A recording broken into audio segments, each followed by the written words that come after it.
오늘 본문은 다니엘이 하나님으로부터 받은 이 마지막 때에 관한 이 계시를 기록한 말씀입니다. 먼저 다니엘이라는 이름의 뜻은 하나님은 재판관이시다라는 뜻을 가지고 있습니다. 그 이름과 같이 이 다니엘은 하나님으로부터 하늘의 엄밀하고 또 소중한 비밀을 또 계시로 받게 됩니다. 그것이 바로 마지막 환란, 마지막 심판의 날에 관한 그 계시를 받게 되는데, 하나님께서 주신 환란의 계시 중에서 오늘 본문의 말씀은 하나님의 심판이 이루어진 후에 심판을 당할 자와 또 반대로 심판을 피하여서 하나님의 자비와 긍휼과 은혜로 이 구원에 이를 자, 이거에 대해서 기록한 말씀입니다. 오늘 이 본문은 환난 가운데서도 믿음을 잃지 않고 끝까지 말씀을 붙들고 수고하고 인내한 백성들이 결국 최후의 승리자로 하나님의 위로와 구원을 얻어서 하늘의 별과 같이 빛날 것이다 라는 결론 부분을 말씀하고 계십니다. 먼저 오늘 본문 말씀 다니엘서 12장 1절 말씀을 다 같이 함께 보겠습니다.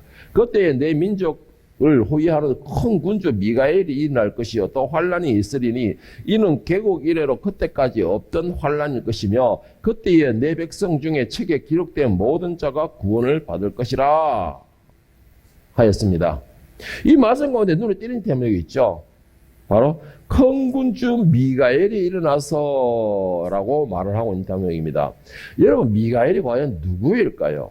미가엘, 그리고 또 한 가지, 미가엘이 과연 하는 일은 무엇일까요? 여러분이 뭐 가브리엘 천사는 잘 알고 있죠. 자, 이 미가엘은 과연 그럼 누구냐? 이 성경에서는 미가엘을 소개하기를 천사장이다라고 말을 하고 있습니다. 소개를 하고 있습니다.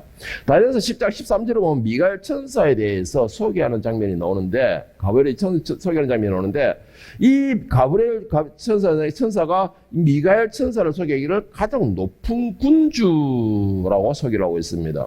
바사 왕국, 그런데 바사 왕국의 군주가 21일 동안 나를 막았으므로 내가 거기 바사 왕국의 왕들과 함께 머물러 있더니 가장 높은 군주 중 하나인 미가엘이 와서 나를 도와주므로, 그러니까 미가엘 천사는 천사의 장으로서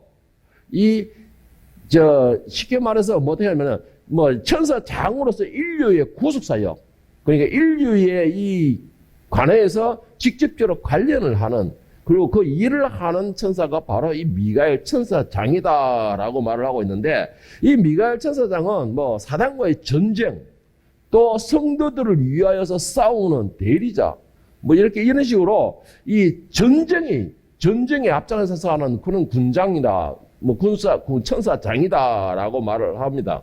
그리고 또 한 가지, 이 땅에서 사단과 열심히 싸우고 있는 하나님의 백성들의 도움이 되고 호위하는 역할을 하고, 또 환란 때에는 하나님의 백성들을 또 보호하여 하나님께로 인도하는 역할을 하는 천사가 바로 이 미가엘 천사다라고 하는 거예요. 쉽게 말해서 한마디로 말하면 천사, 그러니까 사단과 직접적으로 싸우는 그 천사장이 바로 이 미가엘 천사다라고 하는데, 그 말씀이 계시록 20장 1절에서 3절에 보면 미가엘 천사에 대해 소개하는 것, 사단 즉 용을 결박하여 1000년 동안 무지갱 속에 던져놓고는 강금한 천사라고 소개를 하고 있습니다. 그러니까 뭐예요? 사단과의 전면전에서 최전방에서 싸우는 천사가 바로 이 미가엘 천사, 이 천사장이다라고 말을 할 수가 있는 것입니다. 자, 왜 우리 천사장, 그 미가엘이 우리의 도움이 되고 마지막 때에 그래 되느냐? 마지막 때에 지금 우리 구속사에 참여하게 되느냐? 오늘 본문의 말씀을 보면은, 오늘 본문의 마지막 때가 되면은 많은 유혹이 오게 되고, 그 유혹으로 인해서 사탄에게 넘어가서 사탄의 종이 되는 그러한 영혼들이 엄청나게 많이 생긴다는 것이죠. 더 많아진다는 겁니다. 그 와중에서 믿음을 지키고 사탄과의 끝까지 싸우는 데에 성도들의 힘이 그만큼 강하지는 않죠. 우리의 힘이 그렇게 강하지는 않습니다. 그때에 그 천사가 와서 우리에게 사단과의 싸움에서 전쟁에서 승리할 수 있는 능력을 베풀어 준다라는 사람이 바로 이 미가엘 천사장이다라는 것입니다.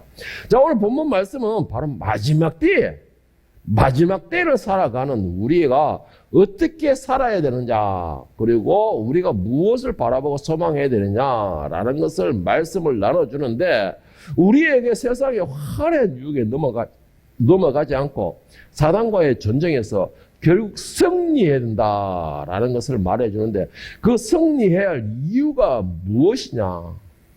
우리가 왜 굳이 이 마지막 시대에서 이 어려운 시기에 이 세상과 싸우면서 꼭 승리를 거둬야 되느냐라는 분명한 이유, 오늘 그 이유를 본문에서 나눠보고자 하는 것입니다. 자, 우리가 결국은 마지막 이 전쟁에서 승리를 거둬야 될 이유, 첫 번째는 뭐냐면은 심판날에 구원을 얻을 대상자 명목, 말해서 책에 기록되기 위함이라는 것입니다. 쉽게 말 한마디로 여러분이 잘 아시다면은 생명책에 기록되기 위하여서 우리는 이 전쟁에서 승리를 해야 됩니다. 구원의 대상자로 오늘 본문 말씀의 12장 1절을, 다니엘서 12장 1절을 보면은 어떤 사람이 구원을 얻느냐, 바로 이런 사람이 구원을 얻는다라고 분명하게 명시를 하고 있습니다. 또 환란이 있으려니 이는 개국 이래로 그때까지 없던 환란이 것이며 그때 너의 백성 중에 책에 기록된 모든 자가 구원을 받을 것이라. 자, 구원을 얻는데 뭐 다 구원을, 교회 된다고 다 구원을 받는다는 게 아닙니다. 교회 된다고 다 구원을 받는 게 아니고, 오늘 다니엘서 12장 1절에서 하나님께서 주신 계시, 구원의 대상자는 어떤 대상자냐? 바로 책에 기록된 사람이다라고 말을 하고 있습니다. 자, 이 말씀을 미뤄볼 때에 심판관이신 하나님 옆에는 책이 있다는 뜻이에요. 어떤 책입니까? 구원받을 자. 바로 한마디로 말하면 생명책이 있다라는 것인데, 그 책에는 여기서 살아가고 있는 사랑하는 자녀들, 그 백성들의 삶들이 다 기록되어 있다는 말이 되는 것입니다. 그렇기 때문에 생명책에 기록되어 있는 자들이 구원을 얻게 된다라는 것인데, 성경에서는 생명책에 관하여서 몇 군데에서 거론을 하고 있는데, 제일 먼저 나오는 것이 뭐냐면 바로 모세가 처음에 생명책에 대해서 이야기를 하게 됩니다. 모세가 어떻게 생겼냐? 그 백성들이 우상을 섬기고 하나님을 버리고 죄악에 빠졌을 때, 하나님이 멸하시려고 할 때 이 모세가 하나님 앞에 그 백성들을 용서해 줄 것을 구원해 줄 것을 간절히 기도하면서 간구하면서 이 생명책에 대한 거론을 하게 됩니다. 출애굽기 32장 32절 33절에 보면, 그러나 이제 그들의 죄를 사하시옵소서. 그렇지 아니하시면 원하는데 주께서 기록하신 책에서 내 이름을 지워버려 주옵소서. 여호와께서 모세에게 이르시되 누구든지 내게 범죄하면 내가 내 책에서 그를 지워버리리라. 자, 내 책에서 그를 지워버리리라. 또 모세가 말하기를 주께서 기록하신 책에서 내 이름을 지워버려 주옵소서. 이 말이 무슨 말입니까?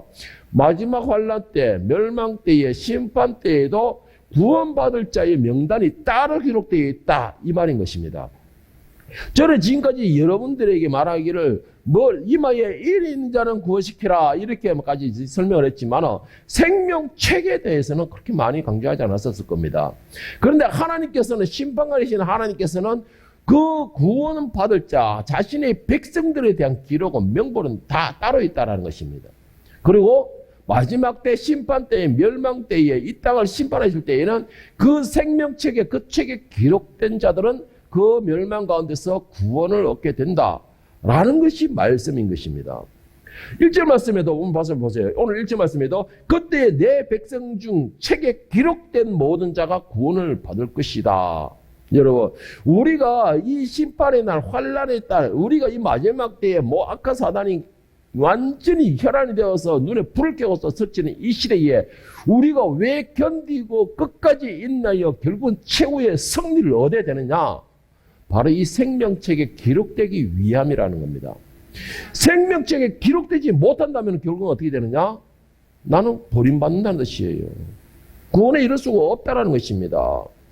생명책에 기록되지 못한다는 것은 결국은 희망과 소망도 없이 그냥 우리는 영원한 엄부, 사단의 이 노예밖에 되지 않는다는 말이 됩니다. 그 증거가 뭐냐면 계시록 20장 15절에 보면 예수님께서 말씀하시기를 뭐라고 말씀하시냐? 책에 이름이 없다면 과연 어떻게 될 것이고 그 의미가 무엇이냐라는 걸 분명하게 말씀하시는데, 누구든지 생명책에 기록되지 못한 자는 불못에 던져지리라 했습니다. 그러니까 무슨 말이에요? 이 책에 기록되지 않은 자는 결국은 버림받는다는 것입니다. 지금 내가 교회에 있고 이 무더운 날씨에 인내하며 내가 이 무더운 날씨에 혈압이 오른데도 참으며 오늘도 하나님의 이름을 부르고 그 하나님께 예배를 드리고 찬양을 드리고 하나님께 기도하며 우리에게 자비와 긍휼을 은혜를 베풀어 주시옵소서 붙드는 이유가 뭐냐? 그 책에 기록되기 위함이라는 것입니다. 그 책에 기록된 자만이 구원에 이를 수 있다 했기 때문에 여러분 이 책에 기록되지 못한 자들은 결국은 어떻게 된다는 겁니까? 이 지옥의 이 형벌을 당한다는 것입니다. 지옥으로 던져진다는 것입니다. 구원에 이를 수가 없다는 것입니다. 지금 내가 아무리 열심히 노력한다고 해도 구원에 이를 수가 없다는 거예요. 왜? 그 생명책에 기록되지 못할 것. 즉 말해서 살릴 자, 구원에 이를 자의 구원이 기록되지 못하기 때문에 결국은 그 책에 있는 사람만이 마지막 예수님께서 이 땅에 오셨을 때에 하늘로 들리는 역사가 일어나는 것입니다. 책에 기록되지 못하였다는 것은 결국은 나는 사생아라는 뜻입니다. 사생아. 아들이 아니라는 것이에요. 백성이 아니라는 것입니다. 예수의 피가 나에게 없다라는 것이고 예수의 삶이 내가 살지 못했다라는 말이 되는 것입니다. 자, 두 번째로 우리가 끝까지 싸워서 견디고 인내가 승리할 이유가 뭐냐? 두 번째는 부활의 역사가 있을 때에 우리가 생명의 부활을 얻기 위함입니다. 생명의 부활을 얻기 위함이라는 것입니다. 다니엘서 오늘 22장 2절을 한번 다시 보겠습니다. 땅의 티끌 가운데서 자는 자 중에서 많은 사람이 깨어나 영생을 받는 자도 있겠고 수치를 당하여 영원히 부끄러움을 당할 자도 있을 것이며 자 다니엘서 2장에 부활은 두 종류의 부활이 있다고 했습니다. 저는 이 말씀을 보고서 두 종류의 부활이 있다는 것은 결국 뭘 말하냐? 죽은 자들이 모두가 다 부활한다는 뜻입니다. 그러면 모든 자가 부활을 한다는 것이죠. 그 말씀을 믿음을 잘 지킨 사람은 부활하는 것이 아니고 모든 자가 다 부활을 한다는 것입니다. 모든 자가 부활을 하는데 어떻게 된다는 거예요? 믿음 안에서 있는 자들은 잔다 그러죠. 그런 자들에게는 생명의 부활의 역사가 일어난다는 것이고 그렇지 못하고 이 세상에서 내가 하고 싶은 대로 살면서 혈기 내며 고집 부리며 싸우며 비난하며 세상 사람과 똑같이 사는 사람들에게는 뭐예요? 결국 멸망의 부활로 일어난다는 것입니다. 멸망의 부활의 역사가 일어난다는 것이에요. 여러분 우리는 생명의 부활을 할 것입니까? 아니면 멸망의 부활을 할 것입니까? 지금 호흡하고 있는 모든 사람들이 하늘의 그 생명책에 기록된다는 것입니다. 지금 이 땅에서 호흡하고 있는 모든 사람들, 여러분과 나뿐만 아니라 모든 사람들이 하나님이 그 책에 기록되고 있다는 것입니다. 네가 이 땅에 살면서 어떤 삶을 살았느냐? 네가 내 이름으로서 왜 내 이름을 부르면서 늘 싸우고 비난하고 신랑거리고 왜 이 혈기를 내면서 살았느냐? 너는 왜 내 이름을 가지고 있으면서 왜 내게 영광 돌리지 못하고 모든 영광은 너에게 하느냐? 다 기록되어 있다는 것입니다. 그 반대로 생명이 기록되지 않으면 어떻게 합니까? 너는 그 작은 것조차도 아무리 큰 것조차도 너에게 아무리 좋은 거라도 모든 영광은 내게 모든 이름을 내게 내 이름을 그렇게 받았으니 내가 너를 기억할 수밖에 없다. 여러분 어떤 삶을 살기를 원하십니까? 생명책에 기록되는 삶을 살기를 원하십니까? 아니면 멸망의 대상에 있는 책에 기록되기를 원하십니까? 그런 부활을 원하십니까? 여러분 이 자리에 있는 여러분과 저는 생명의 부활의 역사가 일어나기를 간절히 축원합니다. 그런데 문제가 뭔지 아세요? 이거는 과거 2000년 전만 그런 게 아니고 오늘 현대에도 이 큰 문제가 뭐냐면은 교회 안에 다니는 사람도 부활이라는 것은 지식으로 알고 있을 뿐 이 부활에 대한 소망과 믿음은 있는 사람이 그렇게 많이 없다라는 것입니다. 그게 참 안타까운 현실이에요. 제가 왜 이렇게까지 말을 하느냐? 부활의 소망에 있는 사람들은 그들의 삶이 달라야 됩니다. 왜? 첫 번째에 말한 것처럼 책에 기록되기 위하여서 생명의 부활의 역사가 일어나기 위하여서 그들이 이 땅에서 사는 동안에 삶의 질이 달라야 된다는 것이죠. 그것은 부활의 소망이 있는 사람들은 부활의 소망을 가지고 있는 사람들은 이 땅에서의 삶 자체에서도 늘 하늘을 중심적인 삶, 예수 그리스도를 본으로 삼는 삶, 그런 삶을 살게 되는 것입니다. 그런 사람들이 생명의 부활의 역사가 일어나는 것이에요. 그 증거를 볼 때에 교회를 다니는 사람도 과연 부활의 소망을 가지고 부활의 믿음을 가진 사람이 과연 얼마나 될까? 참 염려가 되는 대목 중에 하나가 그겁니다. 많은 뉴스들이 세상에서 많은 뉴스들도 그렇잖아요. 목회자가 이 공금 횡령에다가 그리고 여자분의 간통에다가 참 별게 다 있죠. 목회자가 왜 힘자랑을 하며 여러분 이게 부활의 역사가 어떤 부활의 역사를 소망하느냐? 내가 생명의 부활의 역사를 소망하느냐? 그러면 이 땅에서 나를 절제시킬 줄 알고 나를 복제시킬 줄 알고 내 모습에서 예수의 향기가 나올 수 있는 사람이 생명의 역사가 일어나는 것입니다. 부활의 역사가. 그렇지 못하고 내가 살아있다면 결국은 뭐예요? 멸망의 부활밖에 되지 않는 것입니다. 그거는 이 고린도 옛날 2000년 전에 고린도 교회에서 있던 바울 전했던 고린도 교회에도 이런 심각한 문제가 있었습니다. 고린도 15장 12절 19절에 보면 고린도 교회에서도 그 교인들 바울이 전할 때 교육시키고 했던 그 고린도 교회에도 부활에 대해서 의심하고 또 한 가지 이 각종 이단들과 모든 이 사이비주의들이 와서 현혹시킬 때에 그 현혹에 의하여서 부활을 의심하는 사람들이 믿지 않는 사람들이 많이 있었습니다.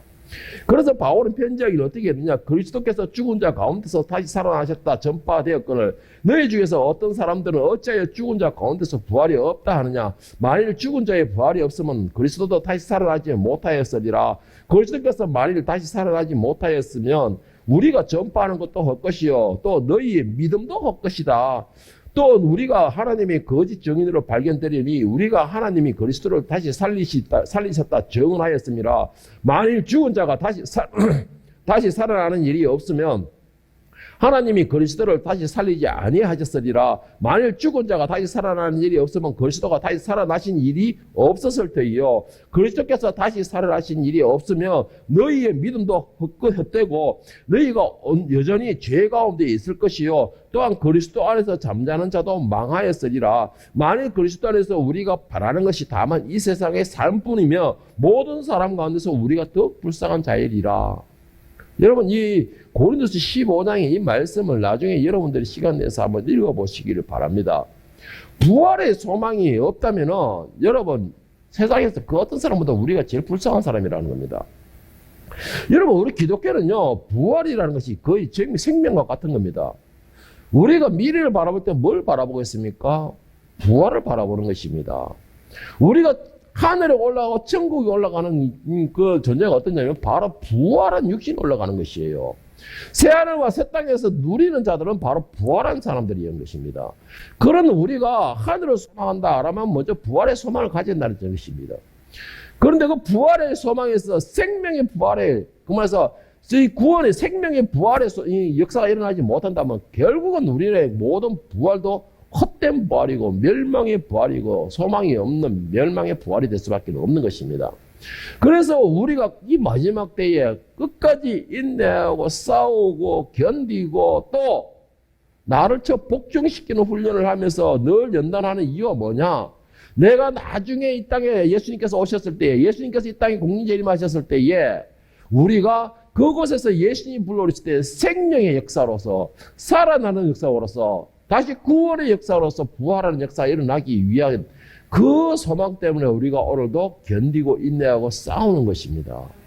이것이 되지 않는다면요, 여러분, 죄송한 말씀이지만은 지금까지 여러분들이 열심히 믿음 생활하고 열심히 달려왔던 모든 삶들이 하나님의 그 심판의 책에는 기록되지 없다는 증거가 없다는 말이 되는 겁니다.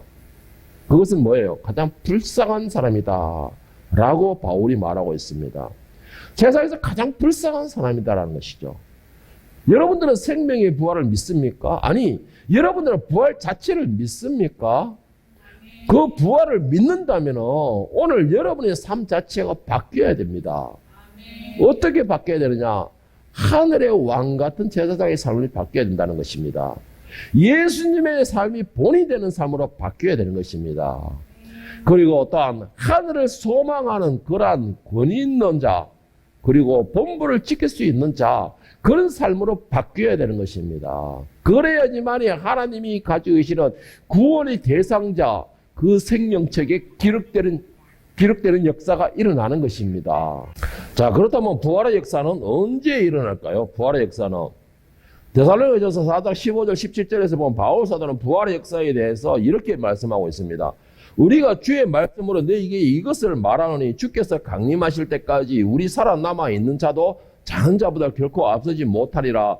주께서 호령과 천사장의 소리와 하나님의 나팔 소리로 친히 하늘로부터 강림하시리니 그리스도 안에서 죽은 자들이 먼저 일어나고 그 후에 우리 살아남은 자들도 그들과 함께 구름 속으로 끌려 올려 공중에서 주를 영접하게 하시리니 그리하여 우리가 항상 주와 함께 있으리라. 자, 재림의 역사는 과연 아직 참 부활의 역사는 언제 일어나느냐? 예수님께서 마지막 날에 이 땅에 다시 재림하실 때에 공중에서 그 사랑하는 자들을 부르는 역사가 일어난다는 것입니다. 그 예수님께서 공중에서 그 사랑하는 자들, 그 믿음 안에서 주의 끝까지 신앙을 지키면서 그 믿음 안에서 죽은 자들, 그들이 자는 자들, 그들을 먼저 일으키고 부활을 시키시고 그들을 하늘로 끌어올리신 후에 그 다음에 어떻게 하는가요? 살아서 그것까지 견디는 자들을 변형시켜서 하늘로 끌어올리신다라는 것을 말씀하는 겁니다. 부활의 역사는 언제 일어나느냐? 예수님께서 이 땅에 다시 재림할 때 그때 일어나는 것입니다. 그때에 천군 천사들의 나팔 소리와 모든 하늘의 사람들이 잔치를 벌이는 그 순간에 우리는 환영받는 존재로서 부활의 역사가 일어나는 것입니다. 여러분, 이때 부활의 역사 환영받고 우리가 이 하늘의 사람이 맞는 자격을 얻으려면 어떻게 돼요? 생명의 부활의 역사가 일어나야 되는 것입니다. 그렇지 않는다면 우리는 그 하늘에 올라가기는 그냥 바로 멸망으로 빠져서 그 멸망 속에서 희망도 소망도 없이 울부짖는 그런 결과를 낳게 될 것입니다. 자, 세 번째 마지막으로서 우리가 끝까지 견디고 있는 애들 목적이 뭐냐? 하늘의 별과 같이 빛나는 그런 존재가 되기 위하였습니다. 하늘의 별과 같이 찬란하게 빛을 발하기 위해서라는 것이죠. 오늘 다니엘서 12장 3절 말씀을 보는데 제가 공동번역으로 제가 읽어드릴게요. 슬기로운 지도자들은 밝은 하늘처럼 빛날 것이요 대중을 바로 이끈 지도자들은 별처럼 길이길이 빛날 것이다. 여러분, 이 자리에 있는 저와 여러분들 모두 다 각자의 위치에서 어떤 방향이든 지도자의 길을 걷고 있습니다.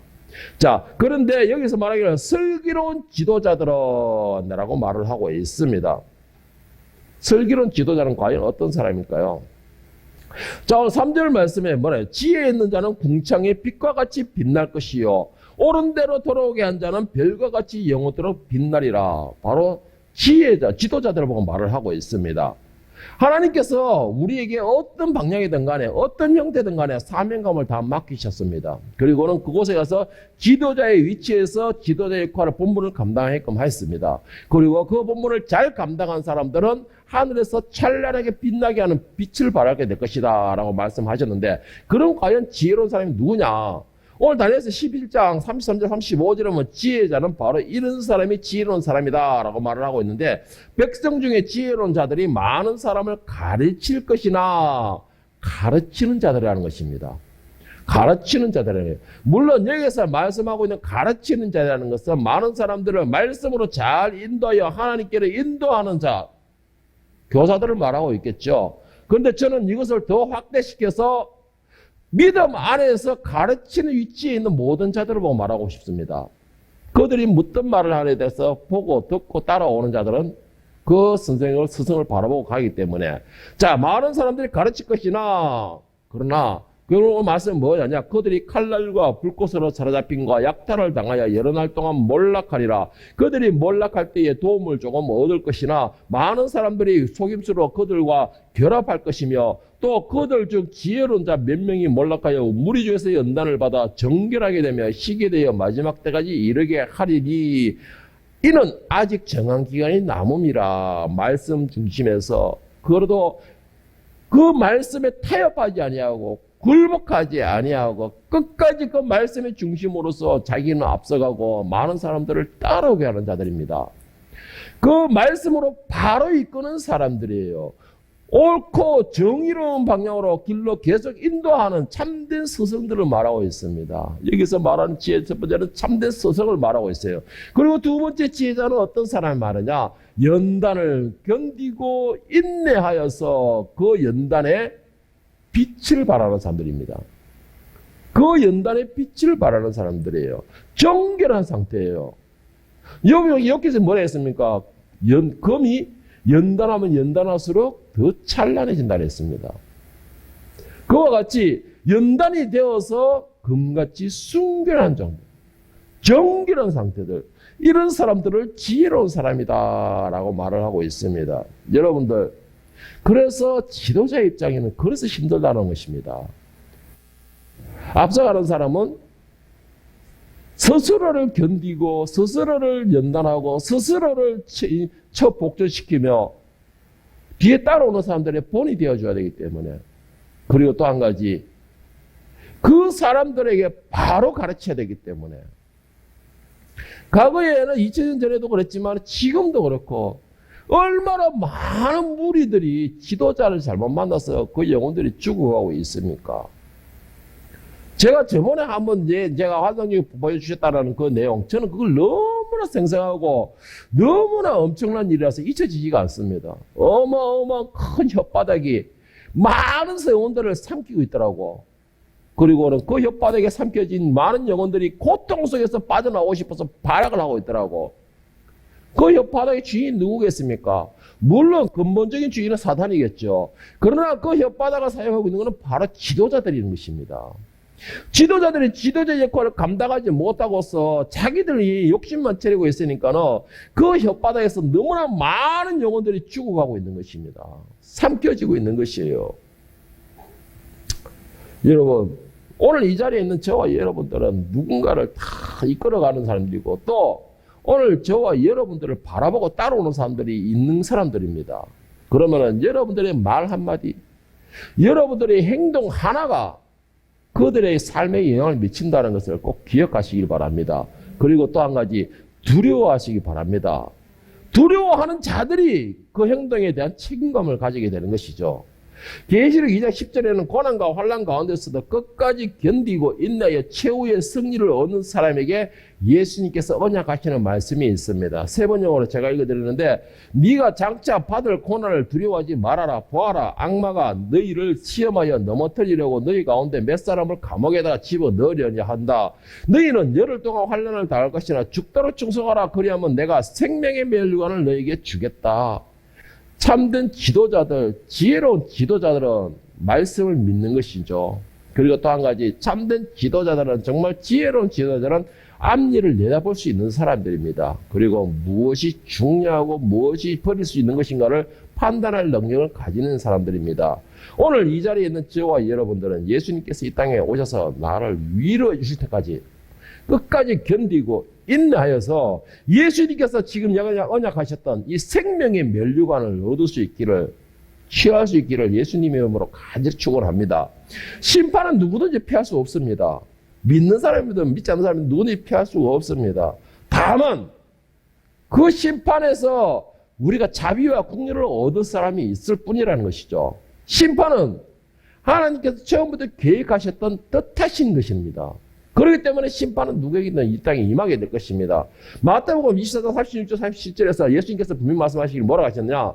그러나 그날과 그때는 아무도 모르나니 하늘의 천사도 아들도 모르고 오직 아버지만 아시느니라. 노아의 때와 같이 인자의 임함도 그러하리라. 마지막 심판의 날, 곧 예수님께서 이 땅에 오실 날, 마지막에 예수님께서 그 믿는 자들의 위로하는 그 시간을 아무도 알 수가 없다 했습니다. 하다못해 하나님 옆에 수종도는 천사도 알지 못하며 그의 아들인 예수님도 알지 못한다 했습니다. 그러면은 우리는 말하겠죠. 그럼 어떻게 준비해요? 어떻게 준비해요? 그냥 마냥 평생을 갖다 이렇게 살아야 됩니까? 아니에요. 바울 사도는 데살로니가전서 5장 3절 6절에서 분명하게 우리에게 말하는 것이 있습니다. 분명히 말하는데 뭐라고 말하느냐? 심판, 정말 예수님이 이 땅에 오실 날은 믿지 않는 자들에게는 도적과 같이 임하고 처산하는 임신부와 같이 임하지만 우리에게는 그렇게 임하지 않는다라고 분명히 말을 합니다.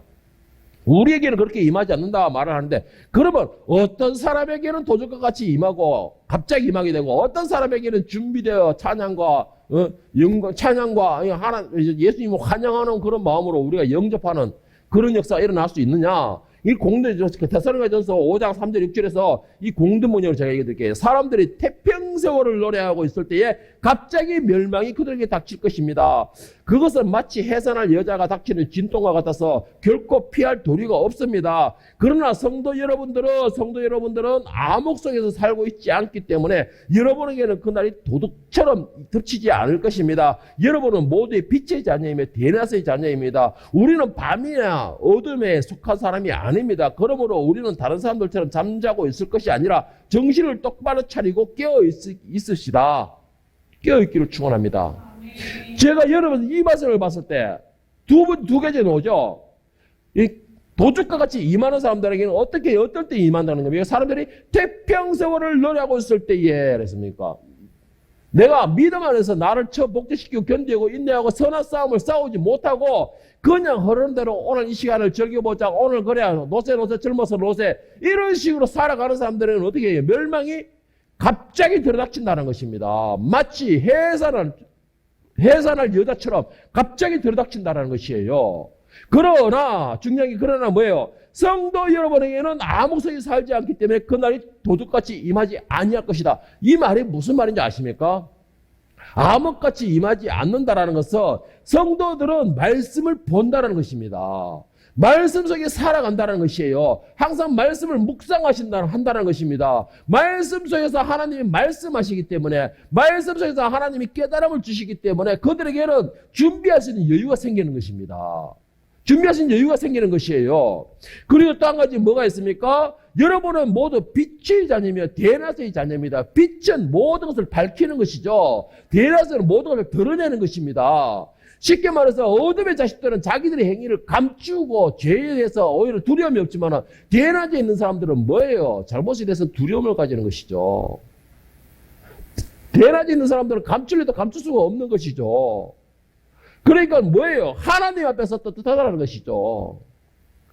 아까도 말했잖아요. 하나님 앞에는 우리의 모든 삶들이 기록하는 책명책이 있다고. 물론 우리의 죄도 기록되겠죠. 우리의 의도 기록될 것이고. 그런데 중요한 게 뭐예요? 깨어있는 자들, 대낮에 속한 사람들은 그 죄를 해결할 수 있는 방법이 있잖아요. 바로 예수 그리스도의 피로서 회개하고 시설을 받는 것입니다. 이것이 뭐예요? 대낮에 있는 사람은 나에게 먼지가 묻고 더러운 것이 묻었다는 것을 볼 수 있는 사람이에요. 그런 사람들은 더러우면 어떻게 해요? 씻어야 된다는 생각을 가지게 되겠죠. 죄를 씻을 수 있는 방법은 오직 예수 그리스도의 피밖에 없습니다. 그러니까 어떻게 해요? 씻음 받은 거예요. 대낮에 있는 사람들은, 빛이 자녀들은. 그렇기 때문에 깨끗하다는 것이죠.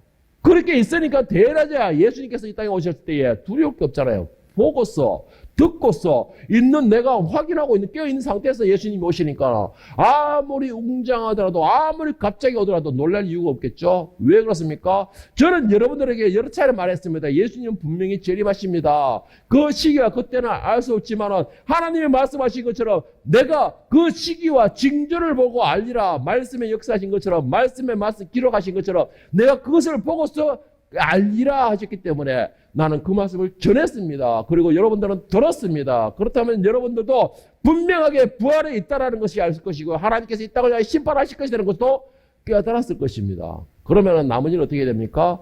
내가 해야 됩니다. 내가 깨워서 내가 준비하고 내가 관계를 형성해야 되는 것입니다. 그러면서 말씀 속에서 기도 가운데서 삶 속에서 하나님이 말씀하시는 그 성령의 메시지를 듣고서 이제 주님이 오시는구나.